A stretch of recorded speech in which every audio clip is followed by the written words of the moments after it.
It's Monday, August 7th, 2023, and this is episode 289 of You Can Bet on That.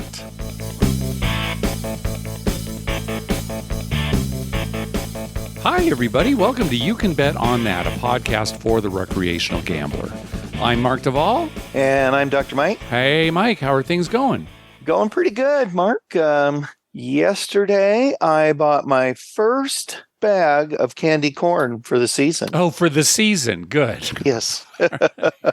Things are really looking up for you, Dr. Mike. Yeah, I was very excited, Mark, that they had that out in August. So. Candy corn, it's one of those things that you love it or hate it. And right. Yeah, you and I both like it, so yeah, we'll fall in that I like camp. it. Yeah. I'm the only one in this house that'll eat it, which is great. Yeah.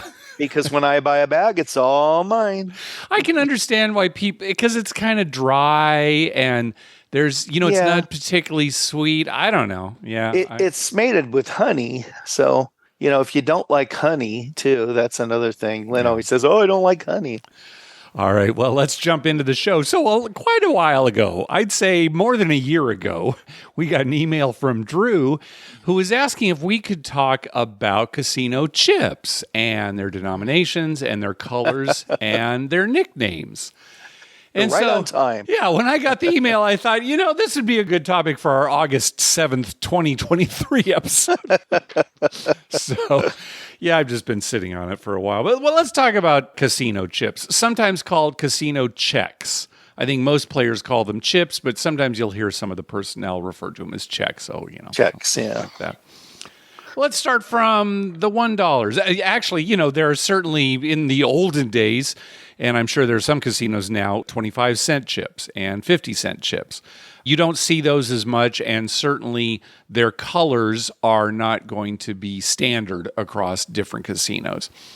But you sometimes will see those maybe for blackjack payouts. They use a 50-cent chip as opposed to a 50-cent piece or something like that. But other than those, the lowest denomination, of course, is going to be $1. And typically they are white or light blue. They don't really have a nickname. Sometimes people call them singles, or just dollars. But no real nicknames there. TC chips, I've heard that before. TC chips, what's that? Trash can. Trash can chips. Okay. Yeah, I guess Caesar's Palace. Maybe they call them trash can chips. Trash can chips. Those are the ones you toss out, into the trash can because they're only worth $1. And you're so well off, Dr. Mike, that they're more of an annoyance than actually worth anything. Oh, I wished. Some casinos have $2 chips. Those are mostly for poker rooms. When it just makes more sense, maybe it's a 2-4 game, something like that. And again, the color is not typically standard. Some casinos have $2 50-cent chips. And again, this is mostly for blackjack, paying off so they don't have to deal with singles or 50-cent pieces. And then we jump up to the more standard chip, the $5 chip. Those are almost always red. They are called nickels. And this also goes on to the $25 and the $100 chips. We'll talk about those individually, but a lot of times you'll call $25 chips quarters. And in some cases, we've heard red birds for $5 chips, green birds for the $25 chips because they are green, and blackbirds for the $100 chips because they are black. But moving on up through our denominations here, that's it for $5. I don't know of any other real nicknames for $5 chips. Do you, Dr. Mike? No, not really. Yeah. Some casinos have $10 chips. Again, this is usually for poker rooms more than anything else. You won't see it on the tables as much. Some casinos have $20 chips. You will find those often on games like Pai Gow Poker, where there's a 5% commission. Typically, you don't see $20 tables at casinos. It jumps kind of from $15 minimums to $25 minimums. The exceptions might be Pai Gow Poker, because again, you pay a 5% commission. 5% on $20 is $1. If you have a $25 minimum table, well, the 5% then is $1.25, and maybe they don't want to mess with quarters. And to accommodate those games, some casinos might have $20 chips. But again, not standard, and you may see a lot of different colors. So we briefly talked about $25 chips. Those are green. Again, hey, put a quarter on the 5. They know what you mean. $100 chips are almost universally black chips.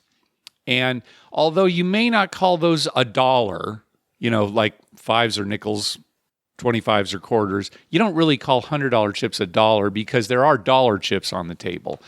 But sometimes in combination with other chips, you might say, give me $1.25 on the 5. That means $125. You'll hear talk like that. You'll hear a buck and a Q. A buck and a Q. There you go. Yeah. Then jumping up to $500 chips. And again, now the colors become maybe not so standard, but often the $500 chips are purple.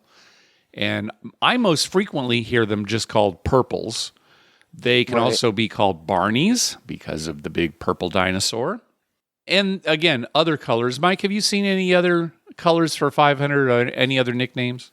No, not that I can think of offhand. Yeah. We should note that all of these, when we say hundreds are black, that's the predominant color in it. They sometimes have other colors either on the side, some kind of design or something. Something like that. If you were to see a stack of them, they should look and they black. Look back. Right. But you're right. They do have other colors in there mixed in. I know that we've been to some casinos where, for whatever reason, the way that they have colored their chips, it's hard to tell the difference between, say, 100 and a 25. And you'd think, well, how could they be that similar? One's black and one's green. But yeah, sometimes it is the case. And I remember we were playing at Plaza, and their $100 chips are black, but their layout is predominantly black. And if you put $100 odds down, sometimes you don't even see the chip there. Right. Well, and Harrah's Rincon, right? They had a problem with the green and the red kind of looking similar on the edges. Yeah, right, on the edges, yeah. So when it's in a stack, it's hard to tell if you've got a dirty stack or something, if you've got a 25 in with a 5. Right, and even in your rack, you may not even notice you've got a 25 in there. So.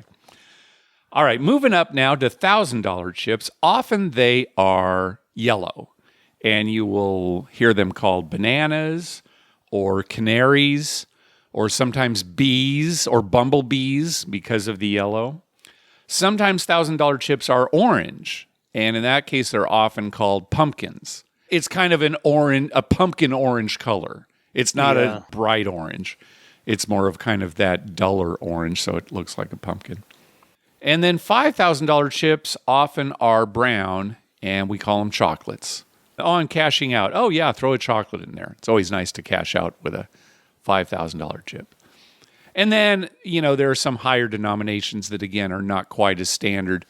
And everything that we've talked about is going to depend on the casino, of course. Some casinos have their own nicknames. And I will say this, a lot of the lingo from other betting does not necessarily translate to table game betting and chips. For example, when you say, put a dime on Dallas, that means bet $1,000 on the Dallas Cowboys. Or any other Dallas team. But if you say, bet a dime on a hard 10, you don't really hear that. Instead you'll hear the denominations of the chips. And if you're ever confused with something, the best thing to do is just say the amount. I want $200 on this or whatever, instead of saying like add a black or something, you can always just use the dollar amount. Yeah. That's probably the safest way. Definitely. Sometimes people will start to use lingo and either they use it wrong or maybe they're in a casino they've never been to before and the casino's not familiar with the lingo that you're using. I know, Mike, at Harrah's Southern California, you say, give me $15 turning red. Well, that means hop the 7. The turning means hop. And the red means 7. You want $5 on each of the combinations for the hop bet. But there are times where you will say that at another casino. I've said, $15 turning red. And they're like, what? So, it's going to depend on the casino. Diamond Joe Boyd, they're skinnies. Everyone says skinnies. Skinnies for the 7? For the 7s, for hopping the 7s. Oh, I see. Okay. So if you want $15 on the Hoppin' Sevens. It's, Hop the Skinnies for 15. Yeah, again, it's kind of fun, but it's going to depend on where you are. So hopefully that kind of sheds some light on some lingo, and I'm sure we've left off a lot of nicknames that other people have heard for it. But that's casino chips for you in their colors. So on the last episode, I was going on about some of the gaming conditions in Washington State, and I misspoke about certain things, specifically slots. So I had said that there's no Class 3 slot machines in Washington State, and that's not completely true. Let's back up a little bit. There is Class 2 gaming and there's Class 3 gaming. Class 3 gaming is what you see in Las Vegas. When it comes to machines, the slot machines are random. Every pull is random. The video poker machines, the deals are random. That's Class 3. Class 2 machines, which you will sometimes see in jurisdictions where Class 3 gaming is not allowed, is more of a lottery. So if you're playing a Class 2 slot machine, when you pull that handle, the results are predetermined from a pool of, think of it like lottery scratchers. There are certain winners in there. Maybe there are, 1,000 tickets and there are 100 winners. The slot machine. So there's a built-in cut for the casino. So that's called Class 2 gaming. And even the video poker is Class 2 in those cases, where it's predetermined whether you win or not. And you're thinking, well, how does that work? It's a little strange. Let's say you're dealt a royal flush. You're dealt a royal flush. If you discard every card, which you're not going to do, but let's say you did, it will deal you another royal flush, because it has determined what you're going to win on this. What you choose to hold or not doesn't matter on these Class 2 video poker machines. Okay, going back to Washington, there are casinos that have complete Class 3 gaming, table games, slot machines. There are some casinos that only have Class 2 gaming, like card rooms, things like that. The Class 3 is, say, tribal casinos. Class 2 might be at card rooms, things like that, where it's mostly poker for the table games, or the table games have to be player banked, and all the machines are Class 2. But here's the rub. If you find any video poker in Washington, it's Class 2. Even at an otherwise Class 3 casino, the video poker is Class 2, meaning it's not real video poker like you'd find in Vegas, meaning that the decisions that you make on holding or getting rid of cards doesn't matter. It's all lottery-based. So, sorry for the confusion that I caused on the last episode, but there it is. And why do you think that is, Mark? It's legislators, right? They get it in their head that, something's either good for the public or not good for the public, or, oh my gosh, video poker, that's different from a slot machine that's completely random. We don't want people to be able to make a choice and alter the outcome, right? Or discriminate against anybody who doesn't know basic strategy, maybe, or something, right? So I can't get into their minds, but I'm guessing that's it. Yeah, that's crazy how stuff like that works. It actually drives me crazy. Okay, well, take a breath. Just keep in mind, if you're going to a Washington casino, the video poker's not real. You may be in a Class 3 or a Class 2 casino, but there you go. It should be obviously stated on their marquee. We are Class 2, we are Class 3. Yeah. I do believe, at least on the video poker machines, that there is some kind of sticker that says, the outcome is predetermined or something like that. Don't quote me on that, but I believe that is the case. So, hey, thanks to everyone who's been clicking through our Amazon link. Remember, whenever you're going to buy something through Amazon, please go to our page first. YouCanBetOnThat.com and click through our Amazon link towards the top of the page. All right, let's move on to our voicemails. First up is Tristan. Hey, Mark and Dr. Mike. This is Tristan from Orange County. I'm calling to redeem myself from the last call I made where I went on a Vegas trip and gave you absolutely no information about what was going on. This trip was much better. First time in, I would say, 2 years that the variance flipped around, and I had a fantastic trip. Took money out of the safe the first night, and we were supposed to stay for 4 days. We ended up adding an extra day onto our trip, and I didn't take money out of the safe until the 5th day of the trip, which was fantastic. But what I wanted to call and tell you about is you can play craps at the bar at Binion's. There are 4 machines at the end of the bar that are interblock machines, so they have like the stadium gaming interface on them, and craps is one of the games. So you can sit there and drink and play craps and sit at the bar. It's pretty cool. My mom actually put $2 on the lucky shooter bet, which is make your point, make all of the other possible points, and then make your point again without getting a number in between. So like if you roll a 2, 3, or 12, you're out. If you roll a 6 and roll a 6 again, you're out. It's done. And she hit it for $2,004. So my mom got her first hand pay playing craps. Other than that, it was a fantastic trip. We were double booked at the Plaza and the El Cortez. Pretty cool. Ate at some amazing off-strip restaurants. There is a new pizza place called Yukon Pizza that has 125-year-old sourdough starter for their crust, and that pizza was fantastic. If you want to go off of Charleston over in the Hunt Ridge Shopping Center, you should go there and get that pizza because it's amazing. All right, that's all. Have a good day, guys. All right, Tristan, thanks for the recommendation. So that lucky shooter bet that he's talking about is a side bet. I think you only find it on machines, and it's kind of a weird one. You will win. Well, it'd be hard to keep track of on a real table. Yeah, that's the other thing, right? The machine can do it easily. You will win if you establish a point, roll all the other point numbers just once and nothing else. So in other words, no crap numbers in there, and then make your point. So let's say your point, you establish a 6. Then in any order, you have to roll the 4, 5, 8, 9, 10, each one only once, and then roll the 6 again. So it is pretty hard to hit. Yeah, gosh, and I don't know if I really like that. Just for the reason that, let's say you rolled the 9 and, you pressed it. You want it to hit again, right? That's right. Well, it's kind of like you're rooting against yourself, right? Well, pressing the 9 in your example would be a hedge. Oh, I'm going to make a hedge against the lucky shooter. I'm going to press that 9. So. Then you always have to press whatever number. 9's rolled, press. That's my hedge. 8's rolled, press. That's my hedge. Well, at least if you do win, it's not like all those presses lose.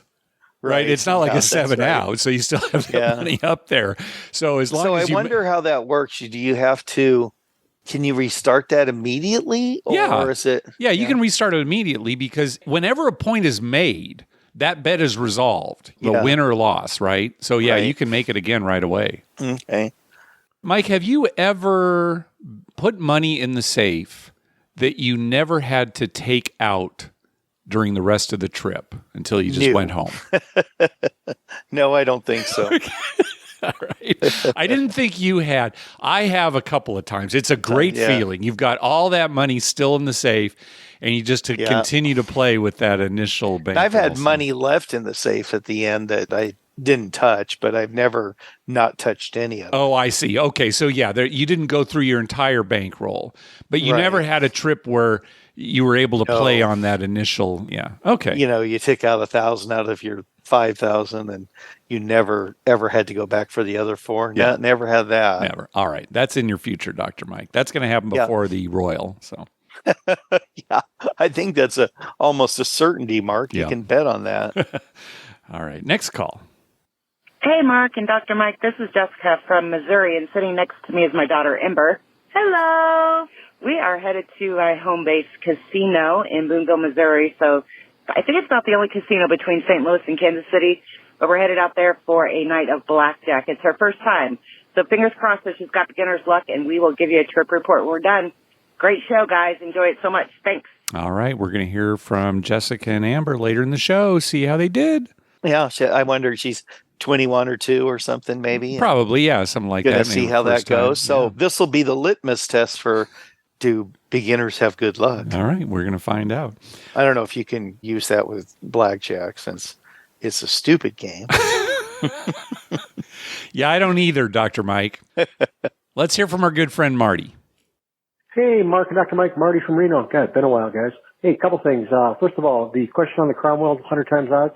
Last time I was in there, they did offer me 100 times odds if I wanted them. I didn't ask them. Again, I used to play there a lot.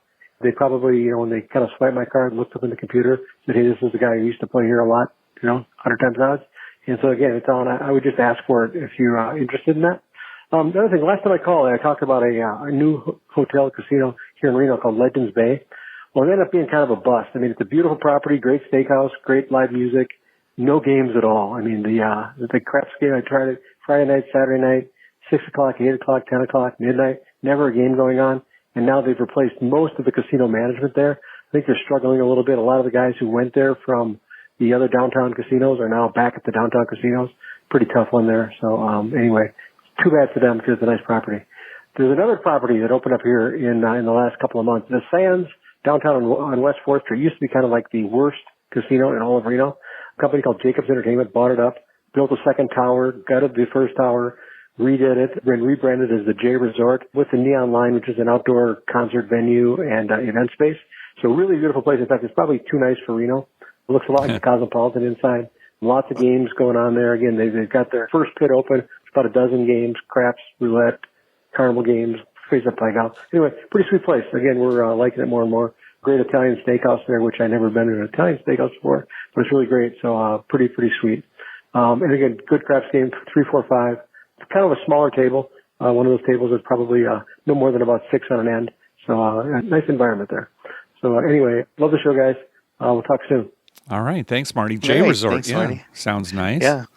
Well, I guess we will be seeing Marty in Lake Tahoe, I assume. Maybe. That's a good point. We should talk about this now that you bring it up, because I don't think we've mentioned it on our show yet.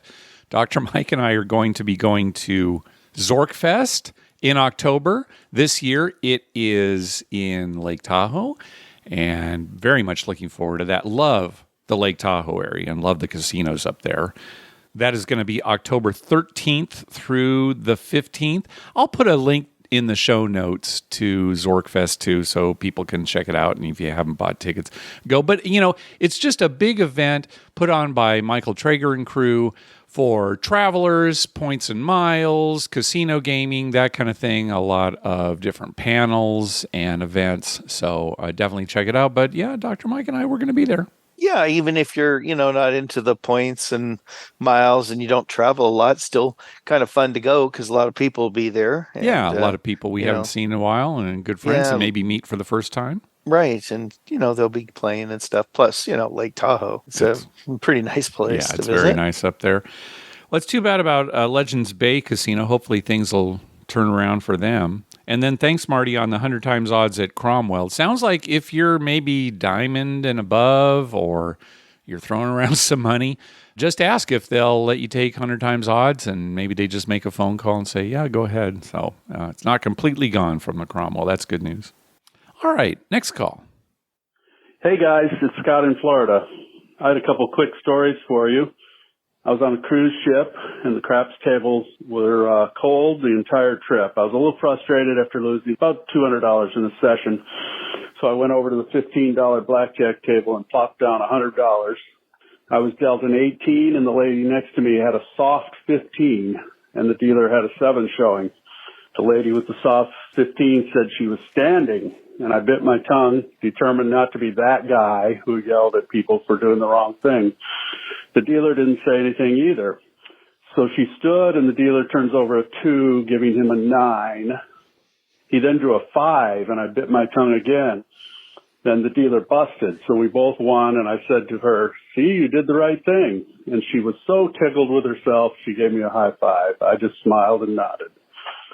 The second story was at a baccarat table on land here in Florida. The table was $100 minimum, $10,000 maximum, and a guy at the table was using martingale and had lost several hands in a row. He bet $20,000 on banker. The dealer nor the floor person noticed the bet size, and then when banker won, the floor person announced to the guy, we're not paying that bet. The guy literally flipped out on the dealer and the floor person, and the dealer, who looked like she was in her 20s, looked scared to death. We spent about 25 minutes just sitting there with a huge argument. The guy's argument was that he had done the same thing several minutes earlier and that they had paid him. He kept insisting that they look at the cameras to verify. There were about 6 suits all gathered around for what seemed like an eternity, but they finally paid the bet. So his persistence definitely paid off. I just wondered what you thought about that whole situation. Anyways, thanks for the show. Appreciate it. Yeah, well, it's too bad that it, resulted in a kerfuffle, but they finally made the correct decision. Gosh, otherwise it's like a free roll for the casino, right? Because if the bet had lost, I'm sure they would have taken the $20,000. Yeah.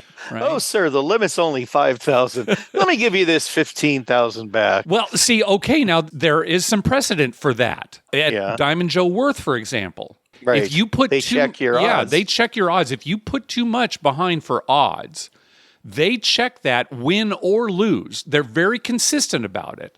So if it wins, the amount that you bet that was too much on the odds, they don't pay it. They just give it back to you. Same thing if you lose. They count it. If you bet too much, they give it back to you. So that's fine. They're consistent, and you can see it. I doubt that there was any precedent in this case, for when, you lost, but you bet more than the minimum, so here's your money back. I doubt that happened at all. So they definitely ultimately made the right decision. But the dealer and the pit don't notice a $20,000 bet. Yeah, that's the part that bugs me.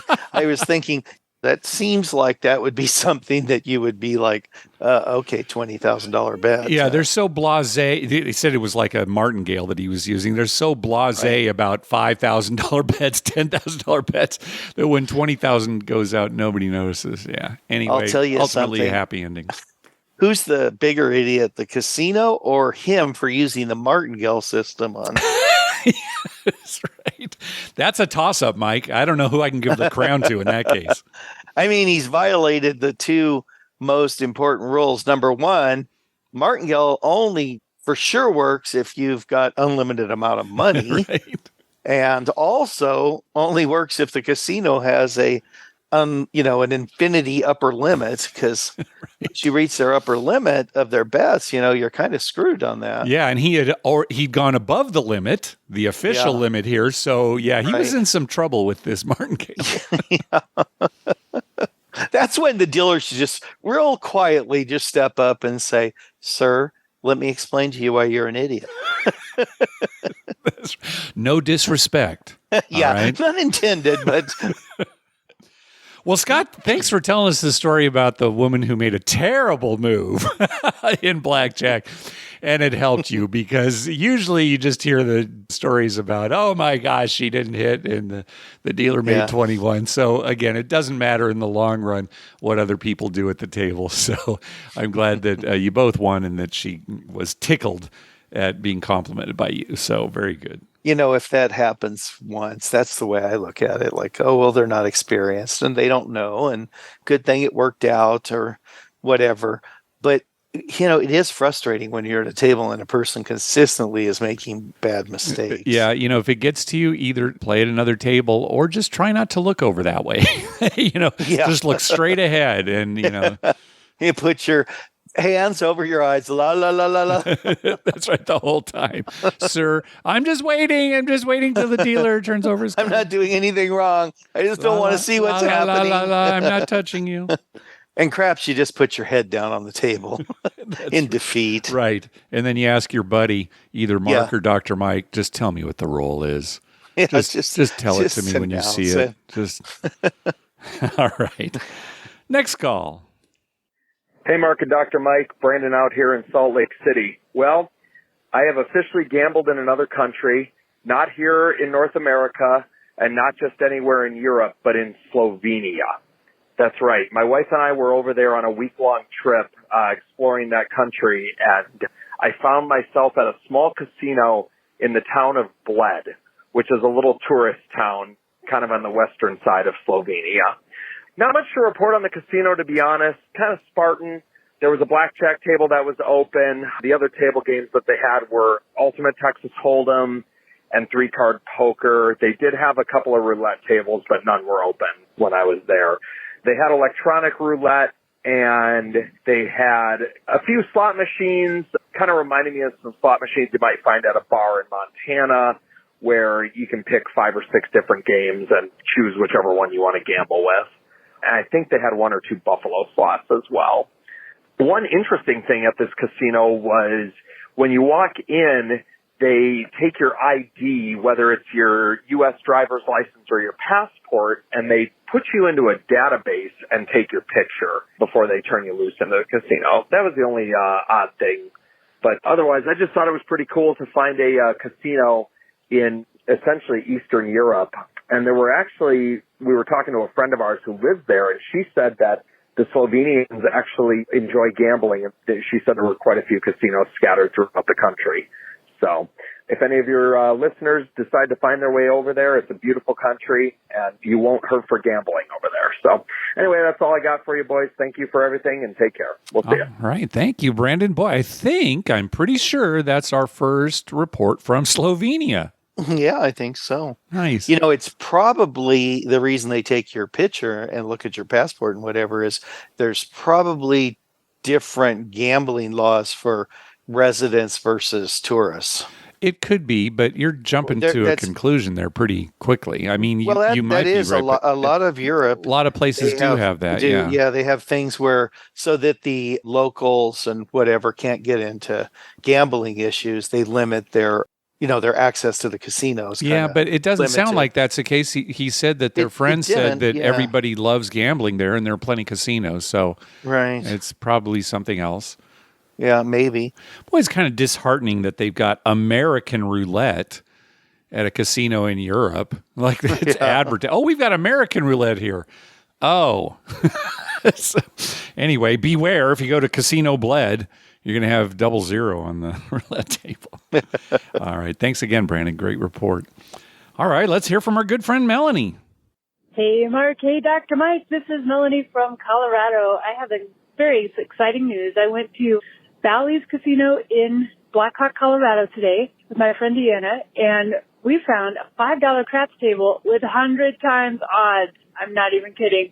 Anyway, we played there for a couple hours. I think I cashed out down 80, but it was super cold when we got there, and then the table filled up and got rowdy and fun and hot, and made up a lot of it. So anyway, we had a blast. I couldn't believe it. I was so excited. So apparently they have $5 craps and blackjack Monday through Thursday before 6 p.m. They only have one half of the table going, so it can be a little tough to get a spot. But I think we got there probably about 1, and we played for 2 hours, and we had an absolute blast. So highly recommend anybody in Colorado or passing through. It's a really cute town. Check it out. Love the show, guys. Oh, and I do have to say, hit another Royal last week at Central City. So that was really fun at I can't remember the name of it, Brian's V, I think. Anyway, that was very exciting. Of course, I thought of you, Mark, and Dr. Mike, of course. All right. Love your show, guys. It always brings a huge smile on my face when I see it in the queue, and I can't wait to listen to it. Thanks for what you do. All right. Thanks for the report, Melanie. Right. She said she might be heading out our way. And so I told her that you're going to be coming out towards the end of September. We plan on going to Harrah's, Southern California on Saturday night, September 23rd. So Melanie and anybody else, you want to see Dr. Mike in his element, we'll see you up at Harrah's, Southern California. Yeah, hopefully that's going to go well. I hope so, too. I hope you don't have to go back to the safe. Yeah, right. All right, next call. Hey, Dr. Mike and Mark. This is Ariel. So, trip report. Went with a friend and I haven't gone to Vegas for 20 years, so we did the whole touristy stuff. It was great. It was a lot of fun. And then we had a good trip playing craps as well. So it was her first time shooting. She hit all the small, so she did great. And then when it was my turn shooting, I also hit all the small. So it was a good trip overall. So played at the Tropicana. I think they have to closing down soon because of the baseball stadium. But great group of dealers over there, specifically this one guy, Leroy. So I was playing over there, and I had 3 numbers to go, the 2, the 11, and the 12. And I told the dealer, hey, put it on the high-low because I'm going to hit the 2. I roll, I hit the 2. And then he's like, oh, all right, that's great. I'm like, hey, don't worry about it because I'm going to hit the 11 right now. And then after that, I'm going to bet the high-low, and it's going to be a 12. So I roll, I hit the 11, and I said, okay, where I said, I'm going to bet the high-low now. So I put the high-low, and I roll, and it's a 12. The dealer's like, I've never seen that, and I've been dealing for 20 years. It's like, yes, great job. Of course, I had the big, small, and all, right? So I cashed in pretty good for that one, but that was a very funny rolling experience that I had there. And of course, after that, I left. Question about, I just was listening to your last episode, and there's a question about like buying in. So every time I don't buy in on a like roll, and then there's some seasoned players there, and they know, and they're like, hey, thank you for not buying in, you know. So just want to let you know, it's appreciated by the community. All right. I will definitely hope to see you guys when you guys are around San Diego. Have a good one. Take care. Yeah, thanks, Ariel. That is good. You and I both try to do that too. If you see somebody deliberately not buying in, waiting for a while, especially if it's in the middle of a really good roll and it continues for a while, that is nice. If you, here I say this, we're not even that superstitious, but it is good etiquette. And it would be nice if people who seriously are superstitious and think a seven's going to come up if somebody's going to buy in, it'd be nice if they thank those people for waiting too. Yeah, that's just nice courtesy. My least favorite thing is when somebody comes up and throws their money on the table. Yeah, it doesn't even look at the dice are out. No, it doesn't. I mean, sometimes, the person's got the dice rolling or something. They just throw their money down. Yeah. And then they proceed to play, and it's obvious they know how to play.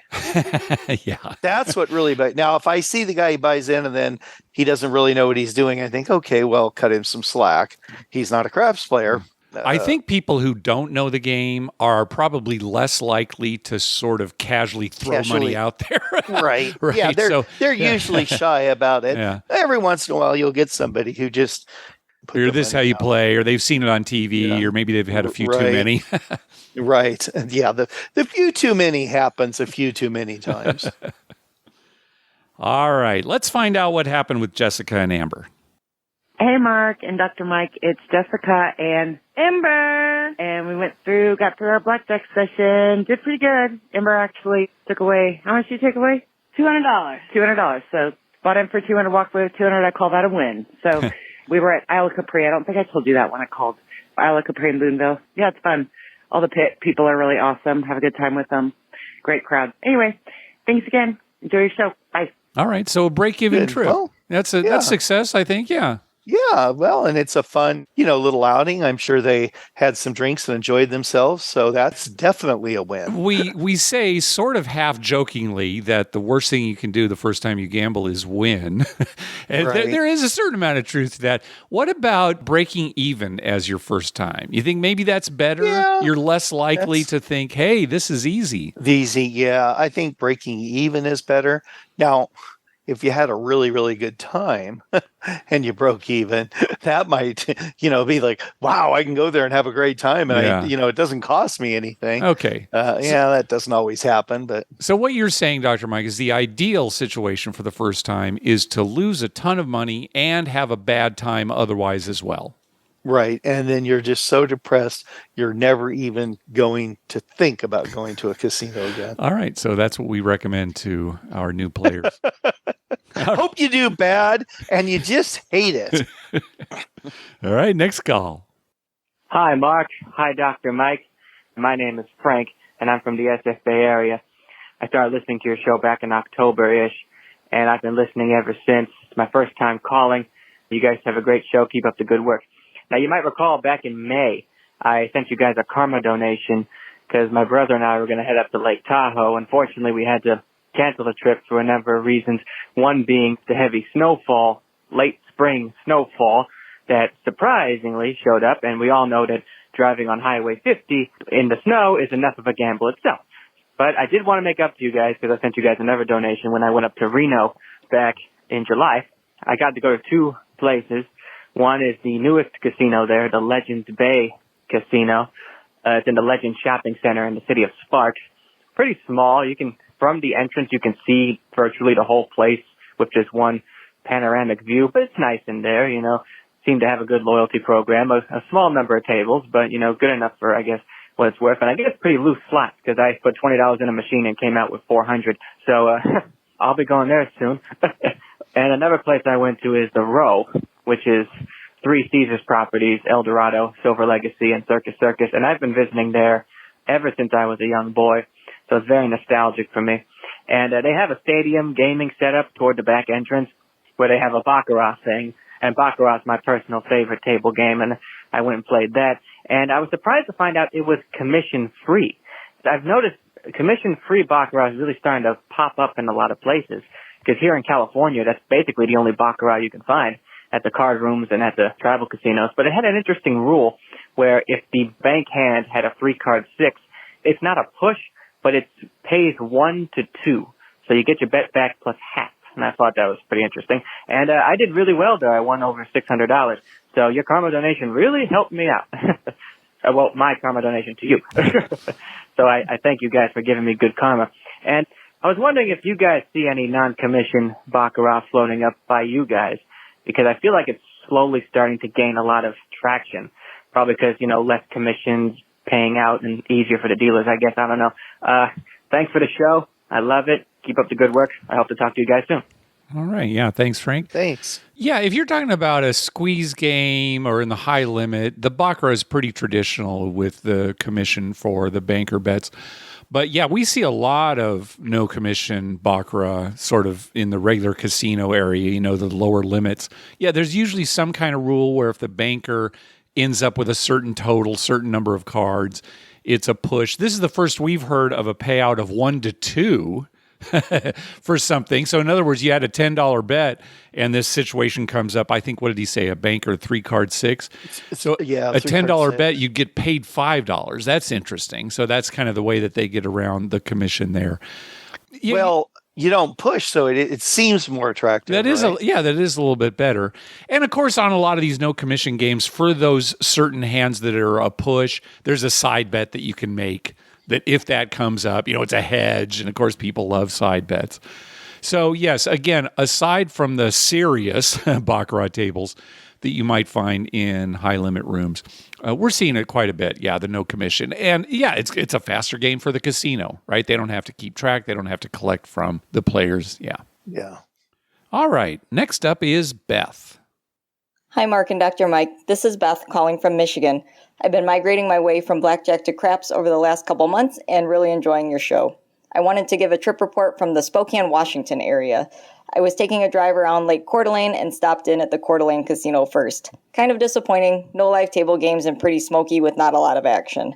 Then I made my way to Northern Quest Casino out by the Spokane airport. Dr. Mike may have something to say about the name, but it was a lot more lively. They had $5 craps, only double odds, and I couldn't believe my eyes when I saw they had $5 3 to 2 blackjack tables. I made a little money, so I left happy. Didn't play any slots. I did see there were a couple small casinos/card rooms in town that only offered table games. One was connected to a bowling alley. I didn't visit, but wondering if you had any comments on those since I've never seen that before. If time permits, I also wanted to comment on Dr. Mike's daughter buying an anti-break-in device for her hotel door.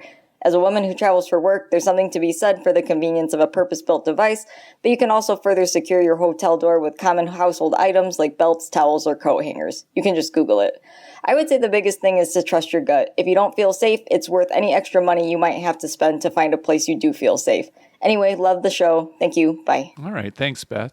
Then, yeah, Dr. Mike, your daughter is going to be traveling. And like we talked about on the last episode, it's nice to have some backup for locking your hotel door just in case, somebody might try to get in.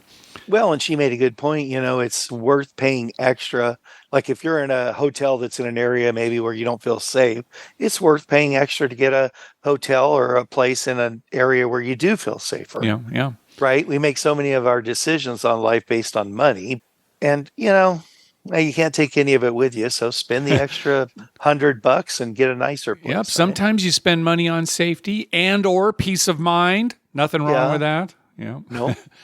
Yeah. Some of these places where the casino is not necessarily the emphasis, like it's a bowling alley or it's a bar, something like right. We don't see too many of those around our area. Maybe there are more in the Washington area. It's kind of what we talked about before. These would be Class 2 gaming facilities.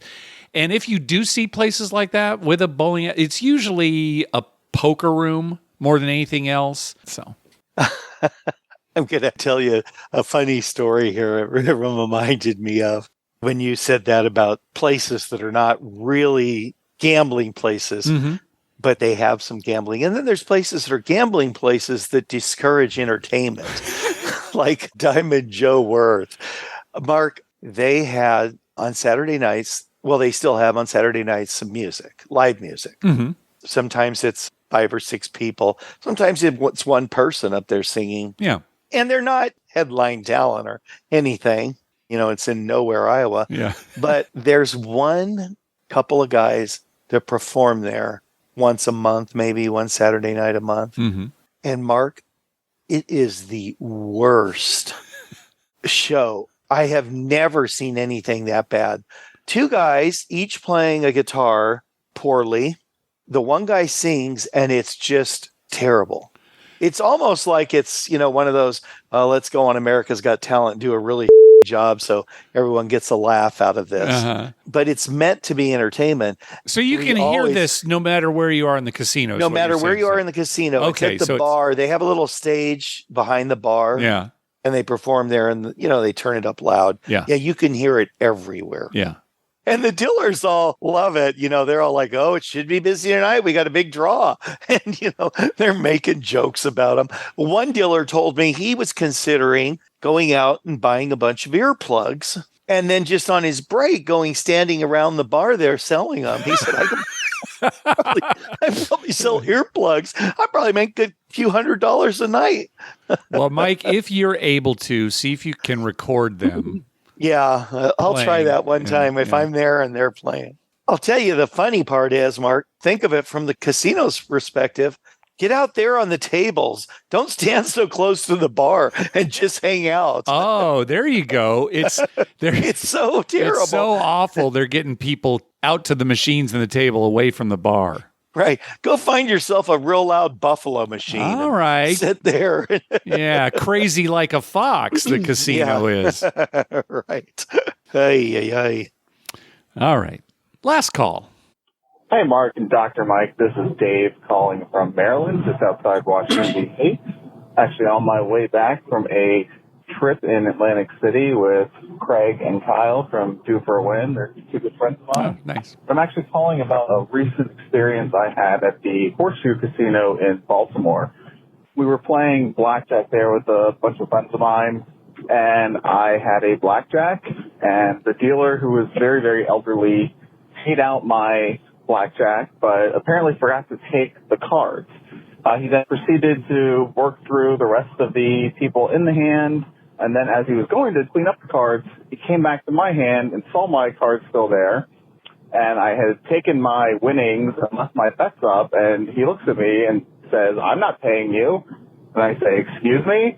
He goes, "I'm not paying you. You're trying to get paid again." I said, "No, sir. Why do you say that?"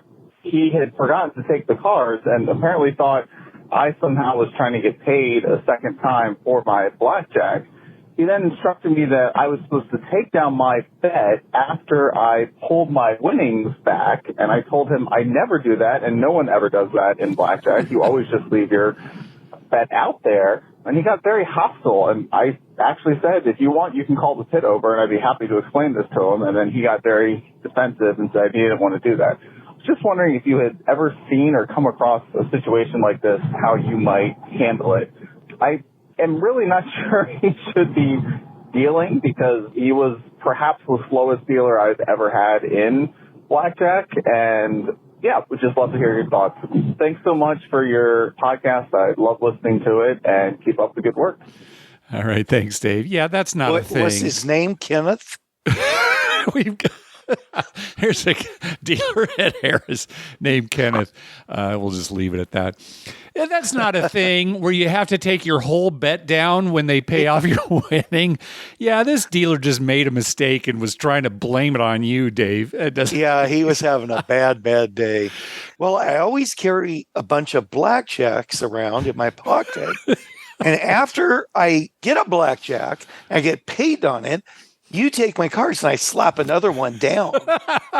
That's right. Oh, you forgot to pay me. Trying to get paid again. Oh my gosh. Yeah, this is awful. It's too bad the pit didn't come over and hear the story. Hey, plenty of places, let's say you bust, right? It's from a shoe and it's dealt face up. Let's say you bust. They take your bet and they take your cards. You can make your next bet. Most casinos will let you make your next bet before that hand's, even over. Right. Maybe not all casinos, but that's pretty common. The only time they really ask you to pull your bets back is if they're doing a fill on the table.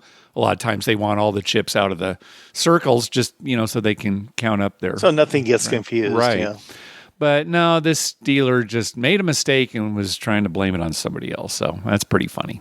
Maybe we'll add that to our display above the pit that tells you, when the cocktail waitress is coming and all that. We'll have on there green light for, now's the time to make a bet. And with the red lights on, you can't make a bet. That's right. The yellow lights on, you can have it in your hand, but not actually on the table yet. Yeah. And we'll have it behind the dealer, so the dealer has to keep looking behind them, right, to check. And then, we'll get mad. Hey, keep your eyes on the table. So. Right. No, a little cone will come down over the dealer when he has to turn and look.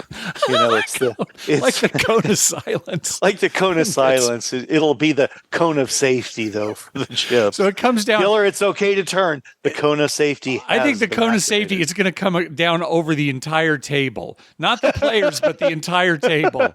Yeah. Hands away. Cone coming down. We've got so many good ideas for our casino. We need your passport. We need your ID. We need a retinal scan.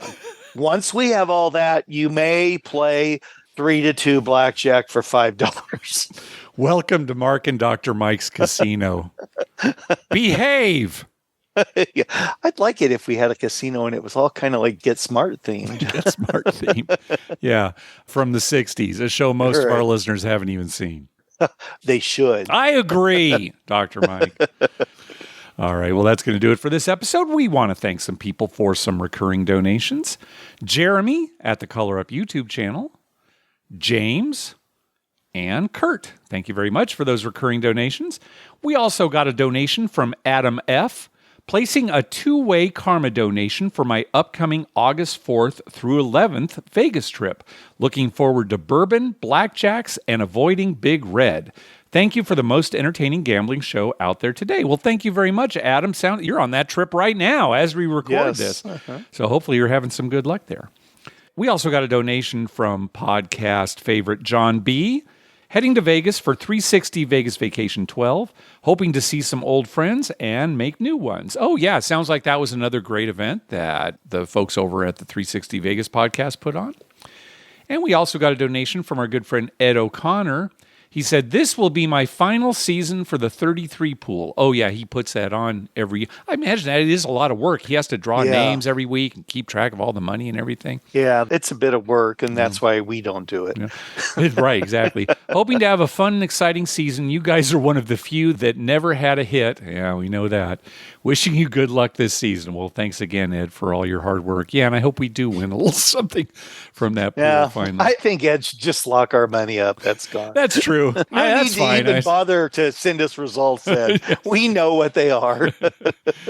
Hey, be sure to check out our TV listing showing all the gambling-related shows coming up within the next 2 weeks at youcanbetonThat.com/TV-listings and our list of gambling-related movies at youcanbetonThat.com/movies. We'd love to hear from you. Call our voicemail hotline at 951-292-4377.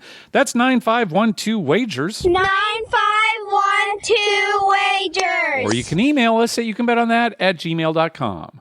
You can also follow us on Twitter or X or whatever the hell it is at You Can Bet On That, and on Facebook at facebook.com/YouCanBetOnThat. Finally, please go to your favorite podcast app and write a review of the show.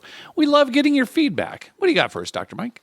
Well, Mark, you know how it used to just be Costco that would like move things around the store. Sometimes you knew where the graham crackers were, and you go there, it's not there anymore. Right. Where is it now? Sometimes they have completely different products too. That's definitely a Costco thing. You can't depend on them having the exact same thing they had last week.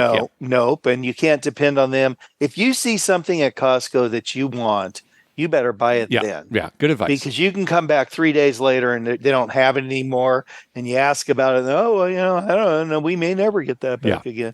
So anyway, it used to just be Costco. But now it seems like everything changes all the time. Like Meta, Facebook became Meta, right? Yeah, right. And, Twitter's now X. And just in our world in general, things are always changing. We went from 3-2 blackjack to 6-5 blackjack. Just constantly we had 100 times odds, then we don't have 100 times odds, but some places will still give you 100 times odds if you ask nice. I mean, why does everything have to change like that, Mark? So what you're saying is that as an elderly American, you don't like when things change. Well, I don't mind change, but I do mind when they change the name of something or the place they put it. Uh-huh. I mean, there's no reason really to change the name of something. Well, I mean, I'll agree with you with Twitter. That's pretty bad. Yeah. I don't think people are going to stop calling it Twitter and tweeting. No. It's, Yeah. I X'd you something.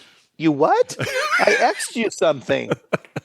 I know you asked me something. What I'm saying is, what did you ask? No, I asked you something. I mean, it's just crazy, when they change stuff for no reason. And part of Costco's thing is they move stuff around, so you have to search.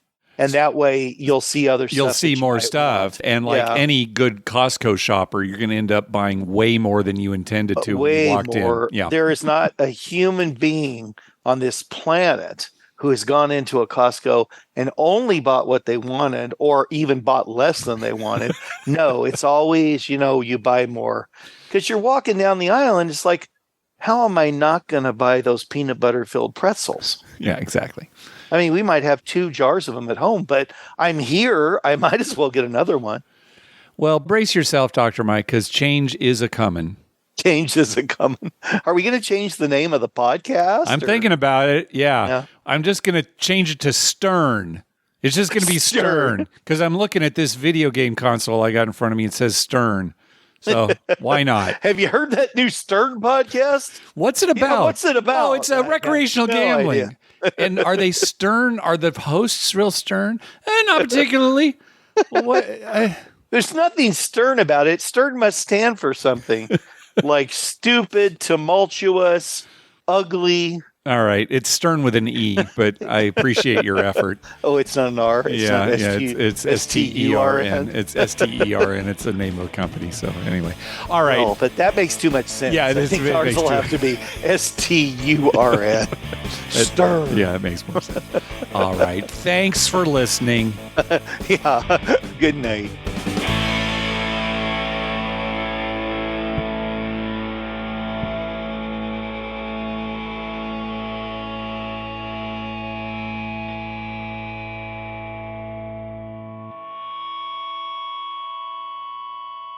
Did you guys see me? I was on fire tonight. Man, I can't wait to get back to the shore. God, I love gambling!